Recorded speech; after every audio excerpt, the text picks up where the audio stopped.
Salut les amis, After Zap image numéro 666. Aujourd'hui on démarre avec l'anniversaire d'un des capitaines emblématiques du FC Barcelone, Carles Puyol, qui fête aujourd'hui ses 42 ans, presque 600 matchs disputés sous le maillot du Barça. Il n'a connu que le Barça d'ailleurs au cours de sa magnifique carrière. Un défenseur très impressionnant sur le terrain, c'était l'un des meilleurs tout simplement dans les années 2010. Un caractère aussi bien trempé sur le terrain, Carles Puyol. C'est d'ailleurs pour ça qu'il était capitaine. Il a remporté énormément de trophées tout au long de sa carrière avec le Barça, surtout dans les années 2010, là où le Barça était la meilleure équipe d'Europe. Il a remporté aussi bien évidemment beaucoup de trophées majeurs avec la sélection espagnole lorsque l'Espagne était la meilleure équipe du monde. C'est un petit peu ce que représente Ramos pour le Real Madrid. Et bien c'était la même chose tout simplement. Carles Puyol pour le FC Barcelone. Il a pris sa retraite il y a maintenant 6 ans. Ensuite, autre date, c'était il y a 3 ans, jour pour jour, le Borussia Dortmund recevait l'AS Monaco en Ligue des Champions et le bus du Borussia Dortmund avait été victime d'une attaque aux explosifs. Alors même que les joueurs du Borussia étaient à l'intérieur de ce bus, Marc Bartra avait d'ailleurs été touché par des bris de vitres. Le match sera rejoué le lendemain. L'AS Monaco s'était imposé. On avait d'ailleurs vu un très très gros match de Kylian Mbappé. Autre date importante, c'était il y a 15 ans, jour pour jour, le derby de Milan en Ligue des Champions était interrompu après la gronde des ultras de l'Inter Milan, ce qui donna cette photo historique de Materazzi qui se repose sur Rui Costa en regardant les tribunes de San Siro s'embraser. Je crois d'ailleurs que durant ce match, Dida, le gardien du Milan, avait été touché, me semble-t-il, par un fumigène. Ensuite, quelques infos du côté de la Ligue 1. Adil Aouchiche n'a toujours pas signé son premier contrat pro avec le Paris Saint-Germain. On rappelle qu'il sera libre au mois de juin, donc il y a déjà plusieurs clubs de Ligue 1 qui sont intéressés, Bordeaux, Saint-Etienne, Rennes et Lille. Du côté du Stade Rennais, une déclaration de Mbaye qui nous dit: je suis concentré sur le Stade Rennais parce qu'il nous reste encore de belles choses à vivre cette saison. Après, si un club comme Marseille venait essayer de me recruter, je ne serais pas insensible. Il faudra prendre le temps et voir ce qu'on décidera. J'aime l'Olympique de Marseille pour son histoire, pour ses supporters. C'est un club à part. Il est vrai que Mbaye est en train de trouver vraiment la stabilité du côté de Rennes. C'est quelqu'un qui est arrivé très tôt dans le football professionnel. On se rappelle, il a commencé à Caen, puis après, il y a eu ses départs, notamment du côté de l'Italie, Milan, le Torino, Watford. Il a beaucoup voyagé, mais là, vraiment, depuis 2 ans, du côté de Rennes, il trouve la stabilité. Et cette année, il était tout simplement en train de vivre la meilleure saison de sa carrière en termes de statistiques et aussi, tout simplement, sur le terrain. Il était important pour son équipe.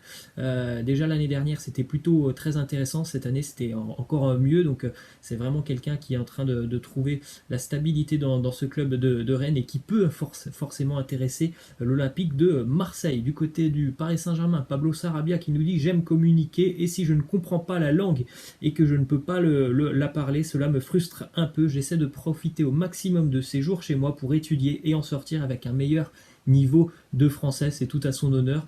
Il y a certains joueurs qui arrivent dans un club et qui n'essaient pas forcément de parler la langue. Alors ça n'aide pas forcément pour communiquer avec ses coéquipiers. Bon, c'est pas le cas de Sarabia qui profite donc de ce confinement pour parfaire son niveau de français. Quelques infos du côté de l'Espagne maintenant. Le quotidien Sport qui titre encore une fois sur Lautaro Martinez qui serait de plus en plus proche du FC Barcelone. Son entourage explique qu'il y a une très grande possibilité qu'il quitte l'Inter et qu'il finisse au Barça. C'est Sergio Zarate, l'un de ses représentants, qui l'a dit. Il a dit tout simplement: il y a une grande chance que ça se produise, c'est un grand joueur, ce gars n'a pas de limite.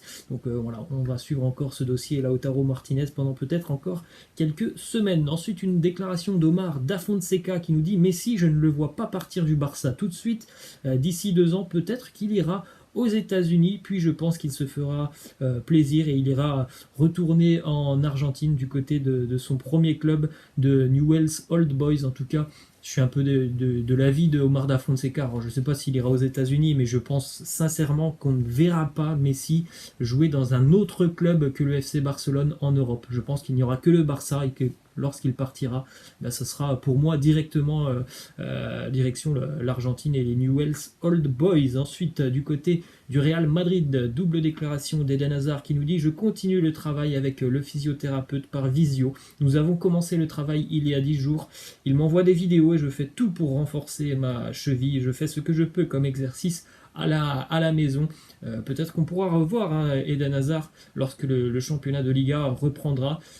Si le championnat était allé à son terme normalement, ben, on n'aurait pas vu Hazard, vraisemblablement avant peut-être l'Euro. Donc c'est une bonne nouvelle pour lui, on va dire, que le football se soit arrêté. Il pourra certainement revenir lorsque les championnats reprendront. Autre déclaration d'Eden Hazard qui nous dit: tout le monde redoute de grossir pendant le confinement. J'essaie de ne pas manger beaucoup, de ne pas aller dans le placard pour aller chercher des brioches, mais ce n'est pas facile. Ouais, c'est un peu pareil pour tout le monde. On se rappelle, lorsqu'il est arrivé du côté de Madrid l'été dernier, Eden Hazard, il avait quand même pris pas mal de poids pendant ses vacances, donc forcément rester à la maison, en plus pour lui qui est quand même blessé, qui est en séance de rééducation, c'est un peu plus compliqué de maintenir une activité physique régulière et optimale, donc forcément il doit regarder un petit peu ce qu'il mange pour ne pas non plus tomber dans l'excès. Ensuite, une déclaration de Takefusa Kubo, le jeune japonais du Real Madrid qui est prêté cette saison à Majorque et qui prend beaucoup de temps de jeu d'ailleurs du côté de Majorque, qui nous dit: le Real, ce sont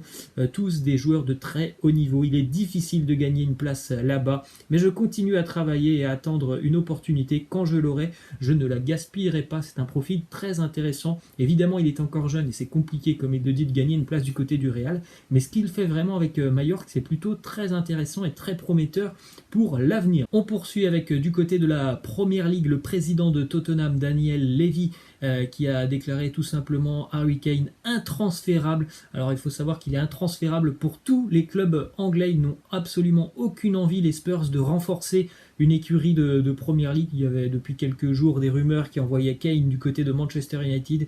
Tottenham n'a absolument pas envie de vendre Harry Kane, et a encore moins envie de le vendre à un club de Première Ligue. Donc ça peut être, on va dire, plutôt intéressant par exemple pour une équipe comme le Real Madrid, mais le seul problème, c'est que le prix a aussi été fixé par Daniel Levy, et il a demandé pas moins de 230 millions d'euros pour Harry Kane. Ça semble quand même assez cher. C'est vrai qu'un attaquant sur le marché actuellement, c'est cher, mais Harry Kane, 230 millions, c'est quand même énormément cher. Ça peut refroidir les ardeurs de certains clubs, surtout pour un joueur qui, quand même, depuis 1 an et demi, a connu des blessures assez graves et assez handicapantes. Donc voilà, Tottenham a fixé son prix, et Tottenham a aussi dit qu'il n'était en aucun cas une option de vendre Harry Kane à un club de Première Ligue. Ensuite, la générosité de Chelsea et de son propriétaire Roman Abramovich pendant la crise du coronavirus. 100% des salaires de tous les employés du club sont versés.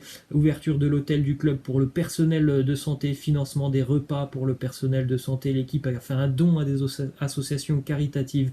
Il y en a beaucoup de choses et de belles initiatives du côté de Chelsea. Ensuite, une déclaration de Paul Pogba qui revient sur sa longue indisponibilité cette saison et promet de tout donner à son retour. Il nous dit: j'ai été frustré trop longtemps, maintenant que j'y suis presque, je pense qu'à revenir et m'entraîner pleinement avec l'équipe.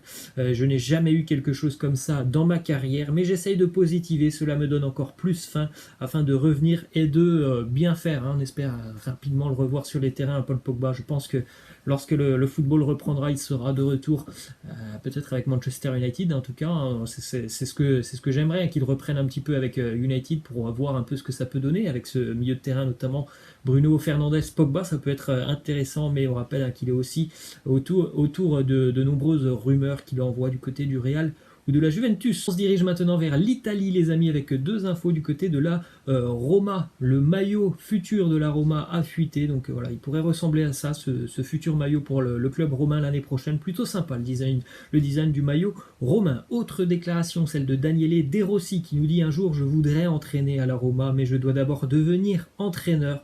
J'aimerais m'asseoir sur ce banc, mais je n'ai pas à me précipiter pour que cela se produise demain. Ça serait exceptionnel de revoir De Rossi devenir l'entraîneur de la Roma, quelqu'un qui a tout donné pour son club, pour la Roma. C'est l'amour de sa vie, tout simplement, l'AS Roma. Donc ça serait vraiment incroyable de le voir un jour devenir entraîneur du club romain. Ensuite, une info du côté de l'Italie et de la Ligue professionnelle. Les stades italiens pourraient n'être ouverts au public qu'à partir de 2021. C'est la possibilité qu'est actuellement en train d'étudier la Ligue de football italienne. On poursuit, les amis, avec cette info qui concerne Thibaut Courtois, qui participera prochainement à des courses de F1 virtuelles qui seront retransmises sur Twitch. La levée de fonds organisée durant cette opération servira évidemment à la lutte contre le Covid-19. 19. Ensuite, autre photo, l'anniversaire de Dele Alli, c'était samedi. Il a eu un gâteau d'anniversaire assez particulier, c'était tout simplement une manette de PlayStation. Je crois qu'il aime beaucoup jouer à la PlayStation. Hein. Dele Alli, il me semble aussi qu'il fait beaucoup de live